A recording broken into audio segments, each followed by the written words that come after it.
looking forward to round 7 of the EPL season. There's been a marked decrease in the number of goals in the Premier League. Last weekend, it was 1.9 goals per game, down from 3.5 goals per game, suggesting that clubs are finally starting to gain some control over the chaos that is the brand new EPL season. We're going to look at some of the big games for you now. There is a Friday night game. Tell you about that later. But let's start with Sheffield United, who are second from bottom. They take on 13th place Man City. Yeah, City in the bottom half. This is your early Saturday evening kickoff. Bob, Sheffield suffering 5 single goal defeats in their opening 6 games. And now they've got City. And we saw how good City were in the Champions League.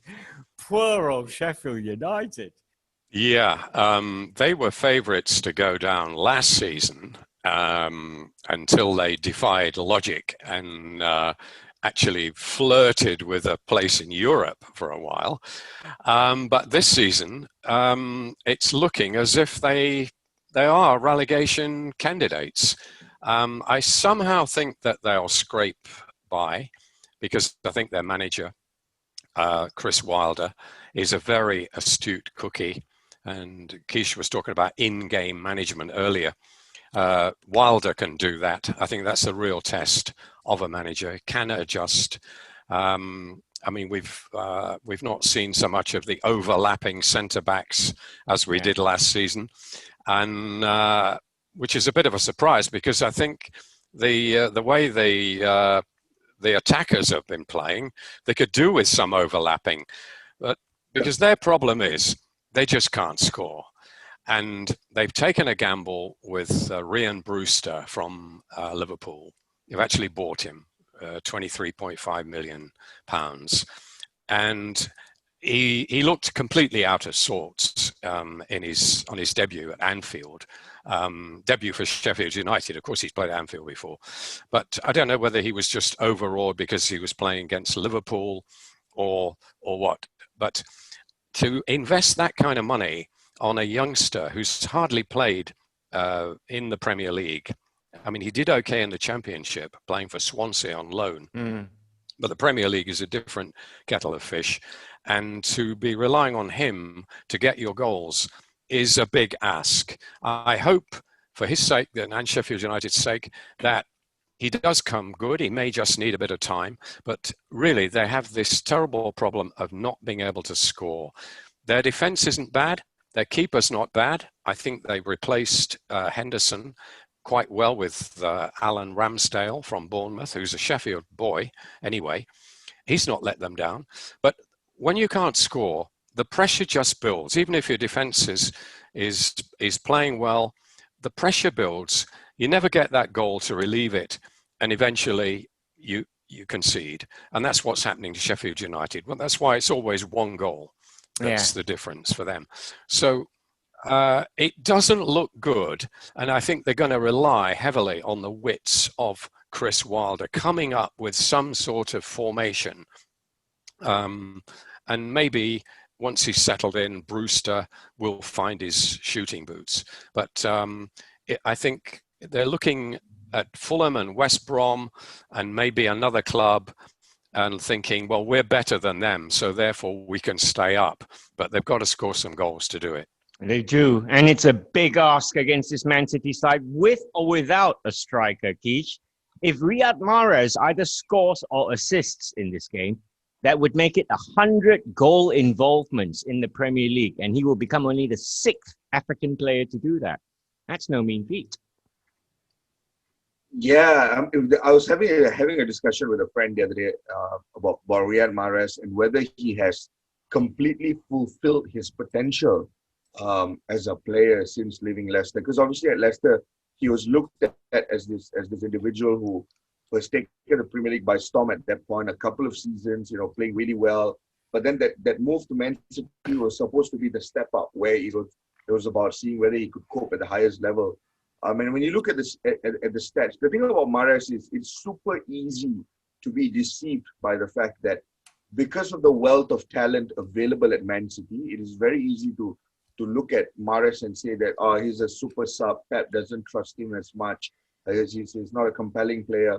But when you look at per 90 minute statistics comparisons of Mahrez with every other attacker across the board at Man City, he's right up there.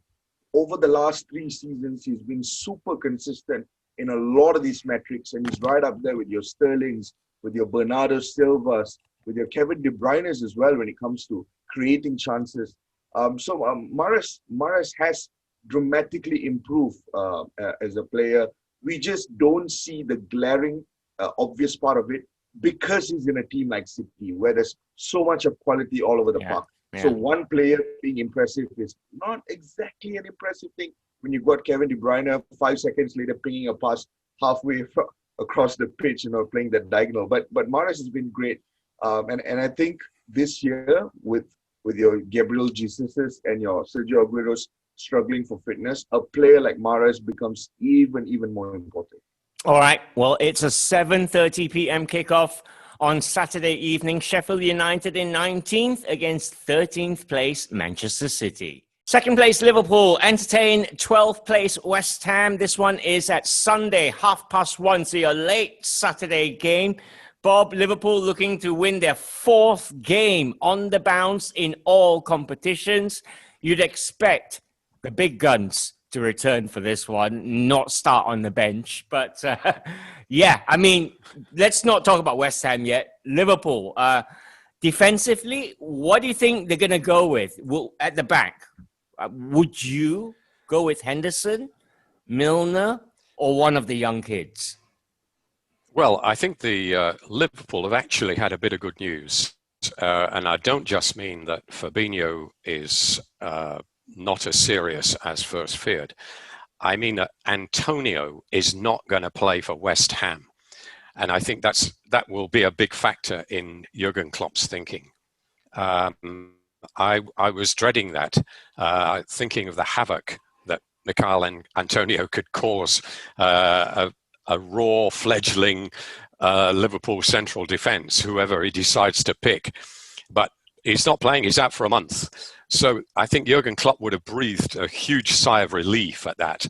And I think he can now seriously consider one of the youngsters. And Reece Williams, I think, is the obvious one. He's quite young, but he has played twice in the Champions League already this season. So it's not as if he's not familiar with his teammates or anything like that. You're not dragging him up from the youth team. And he has got quite a bit of potential. He's tall, can head a ball, and he can also pass a ball. And he's not Van Dijk, but I think he can do a passable job in the interim. And the alternatives are Nate Phillips, who was on loan at Stuttgart last season. Not a bad player, but lacking in pace. That's his big weakness, and they were prepared to let him go for that reason, but he couldn't find a buyer. So he's not actually registered for the Champions League squad, Phillips, but he can play in the Premier League. And the other one is Kumetio, Billy Kumetio, who's only 17. But a real hot prospect, French guy, very powerful physically, even at 17. But it would be a big ask to put him in right now. I think that might be rushing things a bit. Put him on the bench, maybe bring him on for a few minutes at the end, something like that. So Klopp does have options. And then, of course, there are the old guys of Henderson and Milner. If he's really struggling. So, yeah, against the West Ham without Mikel Antonio is a different. And I think that Liverpool will maintain this form. Salah is to go. Even if Firmino is not quite at it yet, Mane is there. So I foresee a fairly comfortable win for Liverpool, despite the injury problems. Yeah, Keish, if Antonio doesn't make it, it is going to be massive. But we're maybe giving David Moyes not enough credit here, because he's looking to stretch West Ham's unbeaten Premier League run to 5 games. West Ham United, yeah? Are we sure that against City the other day that it was the actual Moyes on the touchline? It wasn't like a hologram. Wasn't like a hologram of him or something along those lines, right? I think Bob makes a great point. Mikel Antonio was absolutely brilliant. In fact, he has been brilliant since Project Restart, not just the new season. He was absolutely terrific during Project Restart. I think he scored something along the lines of like 6 to 8 goals in a short span of games. He was great. But let's not forget that West Ham could potentially have a Sai Benrahma. And Benrahma, good point. With his pace, if he has adjusted to West Ham style of play, if he has built that understanding with a couple of his teammates, I think with the pace that he has, running at the kind of defense that that makeshift defense that Liverpool would have at the moment, that caused a lot of problems for them. It's still not. I mean, having Antonio there would have been so much better for West Ham, but him being out, I don't think the game is over just yet. I think there's enough quality in this West Ham side to cause problem for Liverpool. The only concern for West Ham is obviously trying to keep it tight at the back, because there's no point if you can exploit Liverpool's defense and grab 1 or 2, but then you can see 3 and 4 at the back. Doesn't really help your case anyway, because the Liverpool's offense will come for you in the form of Mane, Salah, and now you've got someone like Jota firing on all cylinders as well. Yeah. There's that, yeah. All right. Second place, 12, Liverpool versus West Ham is Sunday, 1:30 a.m.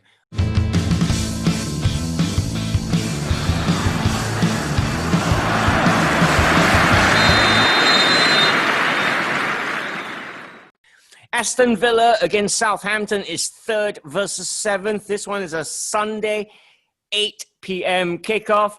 The Saints, Bob Holmes, have taken a staggering 28 points from 15 matches played behind closed doors. That's 8 wins, 4 draws, and only 3 losses. After a slightly dodgy start, we've seen Ralph Hasenhüttl's team come good, haven't we? Yeah, I wonder what that tells us about the psychology of the players. I'm sure the boffins will be examining it. We've had all sorts of theories about crowds, the influence of crowds and no crowds on players. I mean, it was basically the reason for the strange results, wasn't it? But this is really weird. I mean, it makes you wonder how they're going to be when crowds return. I mean, just how do you explain it? Is it a coincidence? But anyway, it's there. It's in the record books, and it looks as if Southampton are going to have a decent season. I mean, last week when they 2-0'd Everton, that was a decent performance as well, right? I mean, Ward-Prowse was superb. Yeah, it was. They're underrated, under the radar, underrated, and I think Hasenhüttl is fairly underrated as well.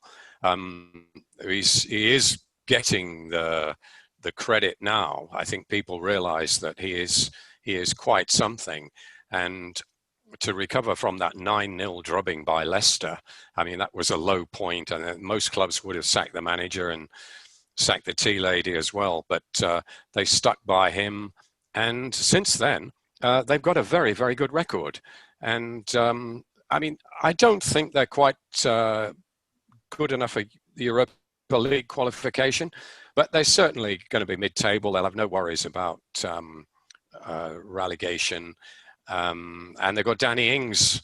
I mean, a real predator. I mean, there's a 20 goals a season man right away, isn't there? Yeah. When you've got somebody like him, who's a real pickpocket, a real old-fashioned poacher in the sort of Ian Rush, Gary Lineker mold, doesn't score that many from distance, he doesn't win goal of the season very often, but he'll get them in off his backside, the rebounds off the keeper in the 6-yard box, that type of thing. And he's won an England cap through that, deservedly so. Yeah. For Aston Villa, Keish, it was I'm not going to say soul destroying, but they lost to Leeds last time out. And that was bad. Maybe they underestimated Leeds, but it's important for them to get some sort of result here. Oh, Ross, I don't think anyone underestimates Leeds at this point. I think you. I did. No, but I think these days you go and face Leeds completely knowing what they're going to come at you with, and you still lose, and you still can get the back. Don't get me wrong. I know they lost 3-0, but I honestly didn't think they were that bad. I don't think they were as bad as the scoreline suggested. You look at the goals that they conceded. I think the second and the third goal was just pure individual brilliance from Patrick Bamford, and I think there's very little that could have been done by the Villa keeper or defense in that sense. But other than that, they caused Leeds a lot of problem. I felt that having I've watched every single Leeds game this season, and I thought Villa were one of the few teams that have been able to sort of replicate that intensity to some extent that Leeds provided on the pitch.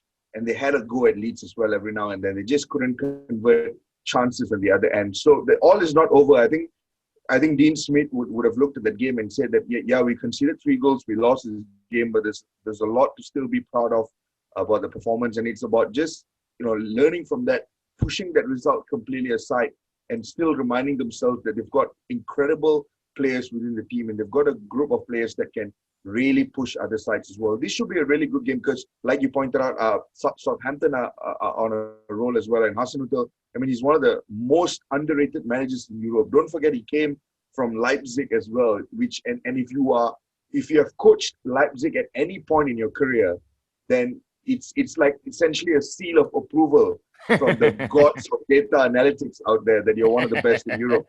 So this is going to be an intriguing game, and it's not over for Villa. I think they can easily bounce back and build up on the form that they've had in the first 4 games of the season. This one is the toughest one to call. Bob, who are you leaning towards here, Villa or Southampton? Actually, Villa, having sung the praises of Ralph Hasenhüttl, they got a reality check against Leeds. I think they underrated Leeds. I really do. They were on such a roll.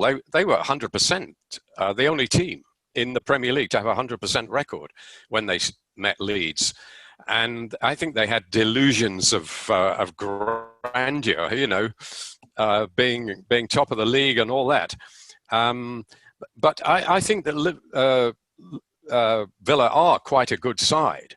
That was a bit of a shock to the system, but it was Leeds who come at you differently, as you say. And I don't think Southampton are quite as good as Leeds.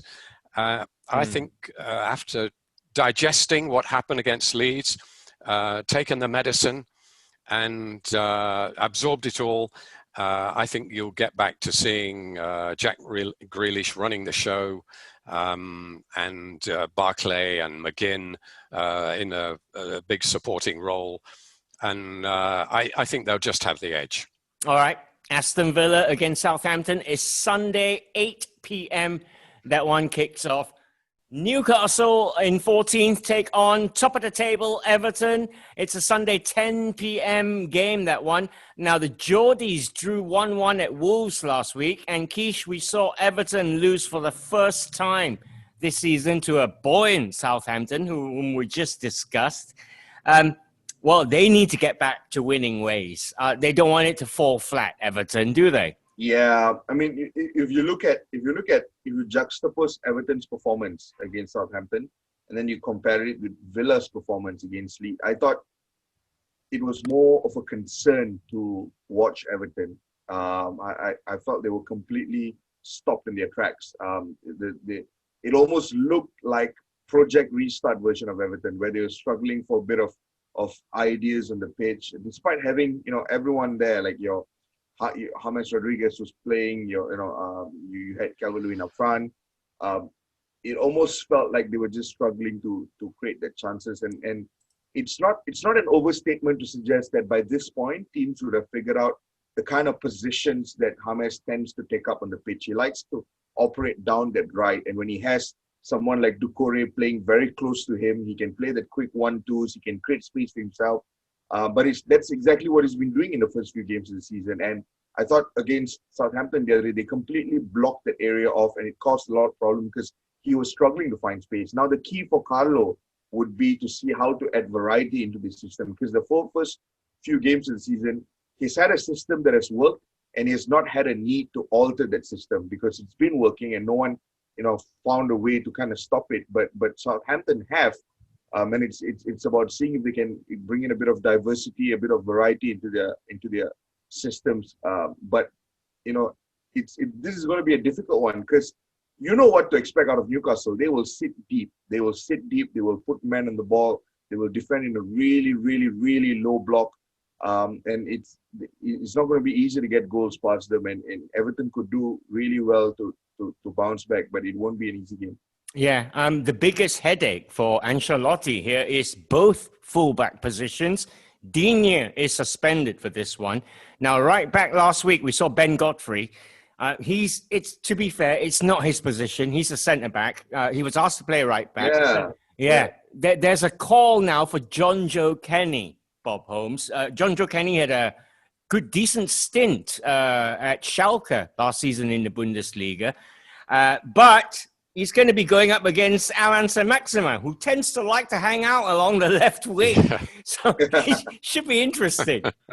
Yeah, that would be quite something, wouldn't it? A bit of a baptism of fire for John Joe Kelly. But I don't... Coleman is still out, isn't he? Chris Coleman for Everton. That's why he's not playing. I don't know what his injury was, but that's a little bit of a problem and a worry for Ancelotti because it can sort of undermine quite a prospect and a good buy. He is a centre-back. And as we've seen, it's not that easy. I mean, look at Gomez, for example, does it at Liverpool sometimes. Not that easy for a big guy without a tremendous amount of pace to suddenly switch to right back and expect to, cope with a flying winger such as Saint-Maximin.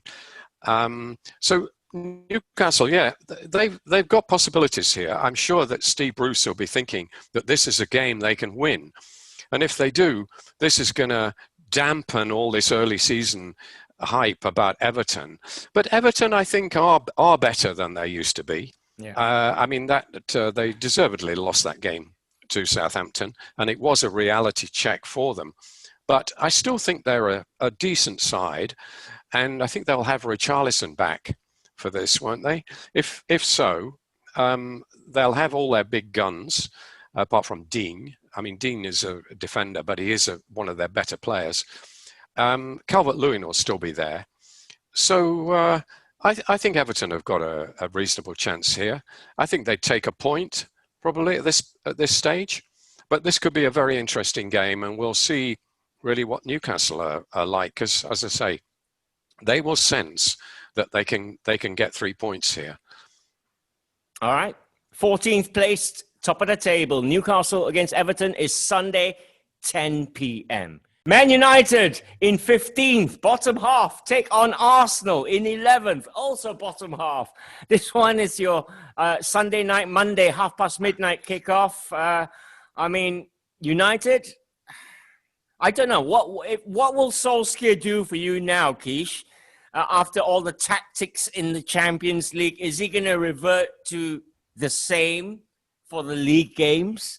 Yeah, See, what I was expecting against Chelsea last week was that back three that we saw against PSG, because that really worked for them in terms of hitting PSG on the break, having two men up front who completely ran their defense ragged. I was expecting to see that, but instead what we got a United side that moved back to a back four. Tuanzebe wasn't in the starting 11 despite impressing against PSG. And it was a drab encounter against Chelsea. It looked like both teams just didn't want to win the game, and I can understand that air of caution about it, because for Chelsea it was about having had a rough patch. It was just about preventing a defeat against a top six side, which would have put even more pressure on Frank Lampard. And from the point of view of Solskjaer, it was about avoiding another Old Trafford defeat after that. But the onus was on them to attack. No, it was. It definitely was. I'm not saying that what they did was the right thing, but I can understand why. I mean, essentially now, when you look at it on paper, it's wins over Newcastle, wins over PSG, a draw versus Chelsea, and a victory over a thrashing of Red Bull Leipzig. All looks good on paper at the moment. Right now, it could have gone wrong had they, lost that game against Chelsea. I'm not saying the approach was the right one to do, but the problem now becomes, do they retain that similar approach that they had against Chelsea for this clash against Arsenal? I'm inclined to think not, because I think now the attention has been shifted away from that. I think most people don't remember that 6-1 loss to Spurs anymore. I mean, it's sort of there in the back of your head, but after watching them smash 5 past Leipzig, get a win over PSG, that's Champions League finalists and semi-finalists in the span of 1 week, Ross. With momentum like that, it'll be incredibly ridiculous to go into a game like this and decide to employ a conservative approach to the game. So I'm expecting Solskjaer to be a bit more adventurous. With Marcus Rashford being rested, he only played 30 minutes the other day. I know he scored a hat-trick, but essentially on paper 30 minutes. Bruno didn't play the whole game as well. Cavani didn't play he only featured towards the end. So I think United will be a bit more adventurous in this game against Arsenal. Okay, well, they have to. They are at home. Arsenal played in the Europa League on Thursday, Bob. They beat Irish side Dundalk 3-0. It was a shadow Arsenal side led by Eddie Nketiah up front. And Pepe, again, showing signs of brilliance. Arteta's got a solid Arsenal. I think that's a fair statement this season. But do you think they've suffered attacking-wise a little bit? Because we've now seen no goals from Aubameyang in 5 games now. Yes, what's going on? Aubameyang is not really getting much service, is he? When you've got an asset like that, it's a pity to see him underemployed, as it were. And they've got injury problems. I mean, they're so badly off for central defenders that Mustafi might even play. David Lewis is out, could be out for a while. Rob Holding is out. So they may not be as solid as they have been, Arsenal. And they got beaten, as we said, in the last game in the league. They got away with it against Dundalk, who are, with all due respect, not one of the stronger Europa League opponents. So they'll be glad to have got through that and to be top of their group. But there's not ideal preparation for facing Manchester United at Old Trafford. A Manchester United on a high, dare we say, on a roll. I mean, it's a long time since we said that. But I really see United taking this one. I think Arteta will be stretched to organise something here with that defence, and he will play hoping for a point or hoping to snatch something on the break. I mean, you've got Aubameyang against a still shaky United defence, but I think with all that firepower United have got up front against a weakened Arsenal defence, I would be surprised if United don't win this by a 2-goal margin. I think Marcus Rashford is playing absolutely out of his skin. He's grown in confidence as a man, not just as a footballer, with this whole thing about this campaign of his. I think people here and probably around the world generally weren't aware of this, what he's doing, until this week when, of course, he got all the publicity with a hat-trick and tweeted, I think the tweets were 316 and 1,030,000, and they were to indicate the goals, how long he took to score them, and how many signatories he's got for his campaign, which is embarrassing the British government no end. So he's absolutely full of confidence, and it's great to see that, and I think it's beginning to rub off on his teammates. Yeah, and Marshall won't be playing. He's suspended. But I think we'll see more of Cavani this time than we've seen before. He may not start, but I think we'll see quite a bit of him. And that will be very interesting to see whether he's still got it. All right. Well, Marcus Rashford first burst onto the scene against Arsenal with a double in 2016. Man United against Arsenal is a Monday midnight kickoff.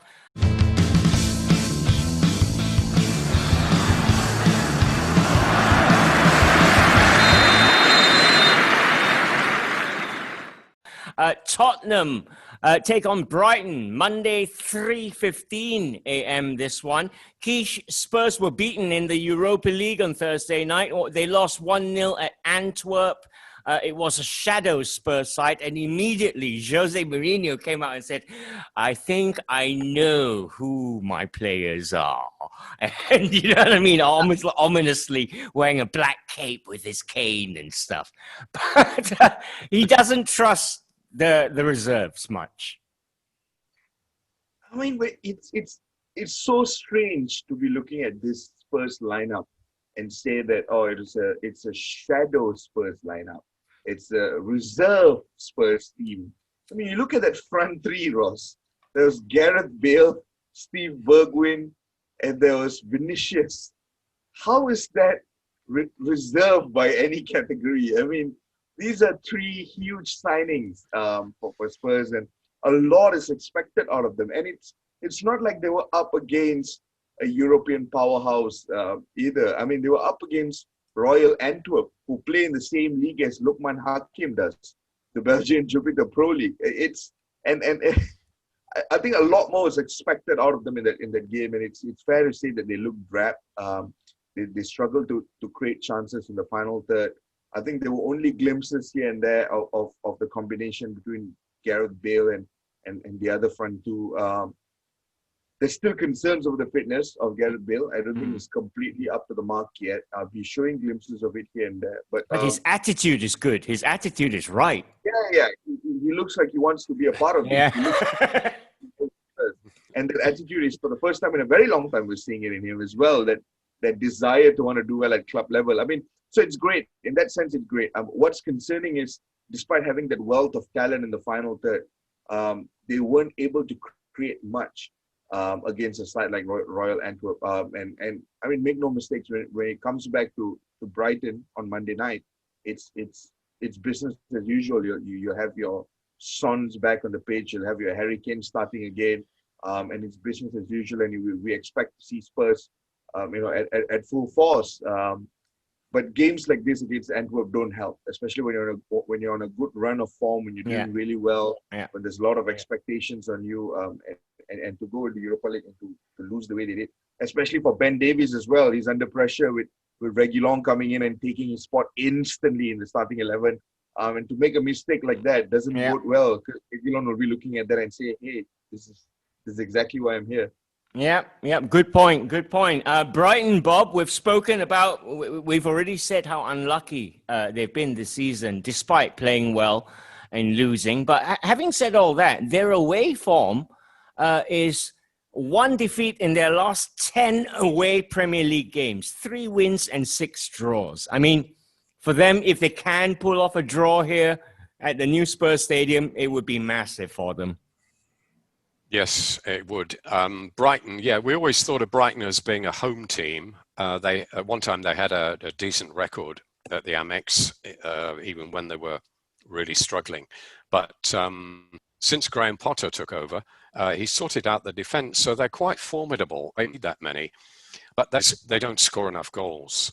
And this is why they're down there struggling. And I mean, they've got sort of half-decent strikers, but not top-notch. I mean, Trossard, he plays for Belgium sometimes. He's a reserve squad player, isn't he, for Belgium? I mean, he's decent, but, he's not prolific, far from it. Mopé, also, similar thing. Yeah. I mean, he turned over Arsenal, didn't he? Famously, last season. It doesn't seem that long ago. It was last season, that memorable game when he really turned it round for Brighton by getting the keeper sent off. But they're organised. they're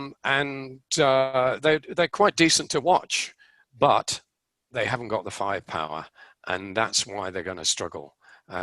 So Spurs ought to win this. But I was watching the highlights of the Spurs game against Antwerp, and I kept hearing the commentator say, and he's shooting from range. And it was always from range. They never seem to get into the penalty area. And Gareth Bale had a couple of shots from like 30 yards, and they were hopeless. And I thought, wow, is this the same Gareth Bale that they sold for a world record fee 8 years ago? He didn't look at it. Someone needs to say to him, Gareth, this is not golf, yeah? Yeah. Well, yeah, it was like he was on the driving range, not really that bothered, just trying to loosen his shoulders. But he was way off it. And I mean, yeah, his attitude is supposed to be good, and he's not got injured yet. So those are the pluses. So he's due one, isn't he? He's due one.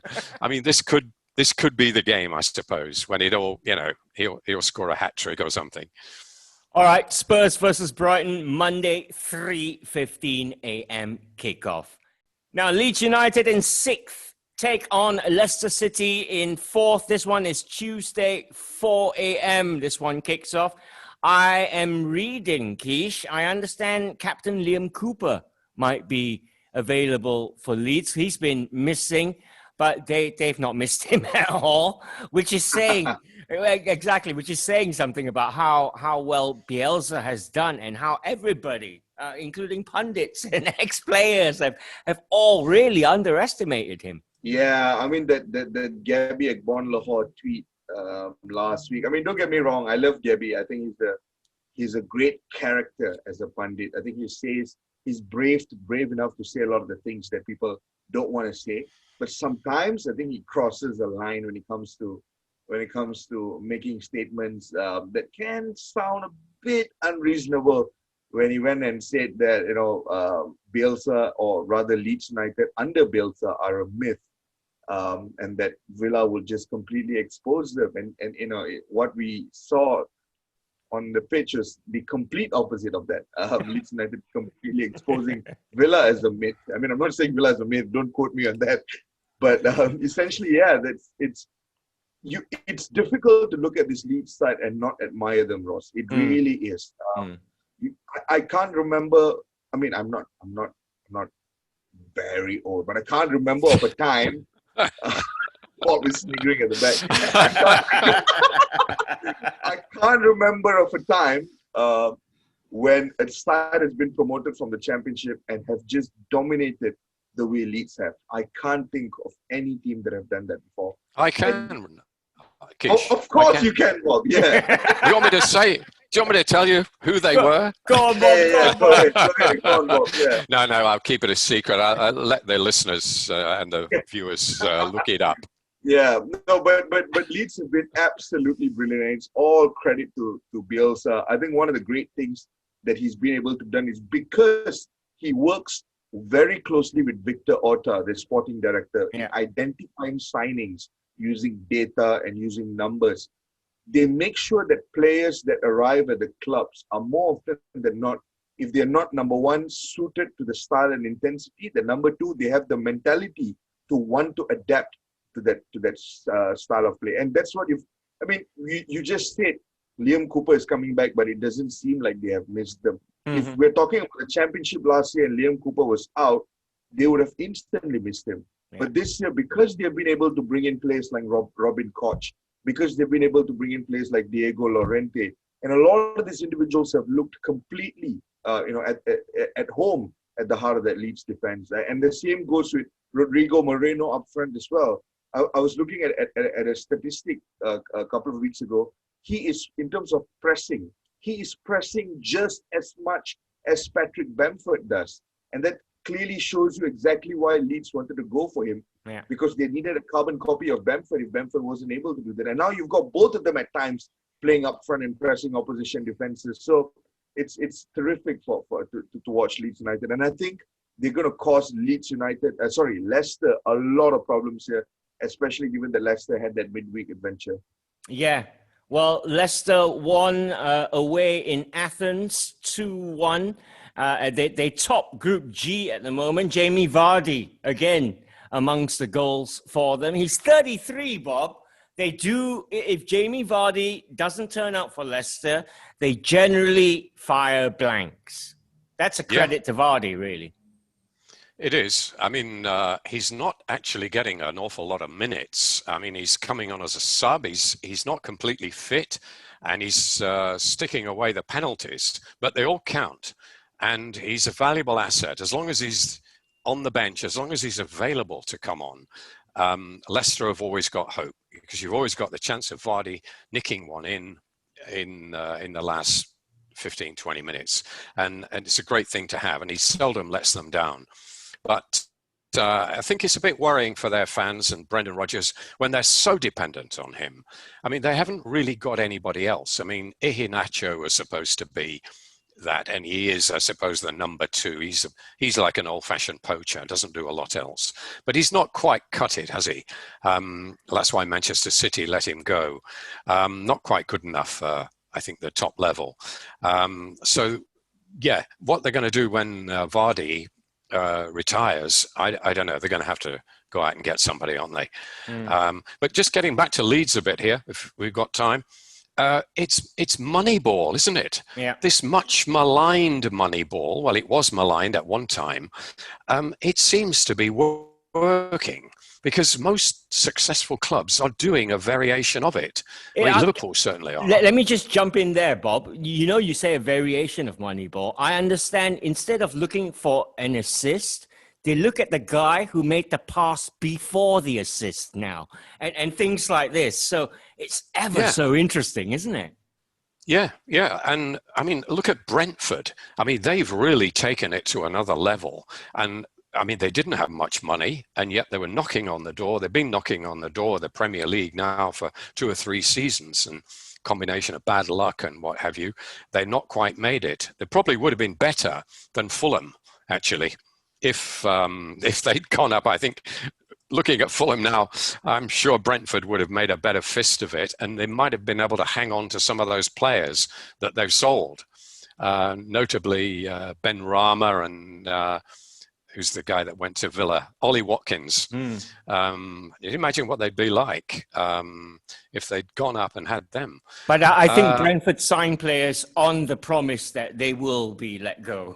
That's how they sign players. That's right. But it's an example of this scientific approach, which was poo-pooed by a lot of people when it was first mentioned in baseball, and everybody thought it'll only work in baseball. It's a fancy American thing and all that. But more and more clubs seem to be doing it, and it seems to be working.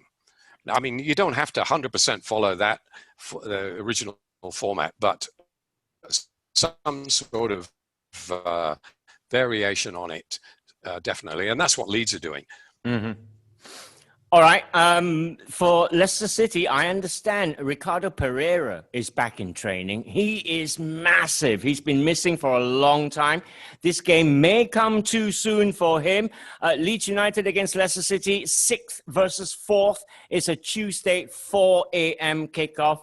Elsewhere, you've got a Friday night match. You've got Wolves against Crystal Palace, Saturday, 4 a.m. Burnley against Chelsea is a big test. Can Burnley hold that Chelsea attacking line? And will Chelsea keep another clean sheet? Fulham against West Brom is your basement battle. Do Fulham belong in the Premier League? Well, they certainly need 3 points against West Brom. Tuesday, 1:30 a.m. That one kicks off. And there you go. That's your Match Week 7 previews.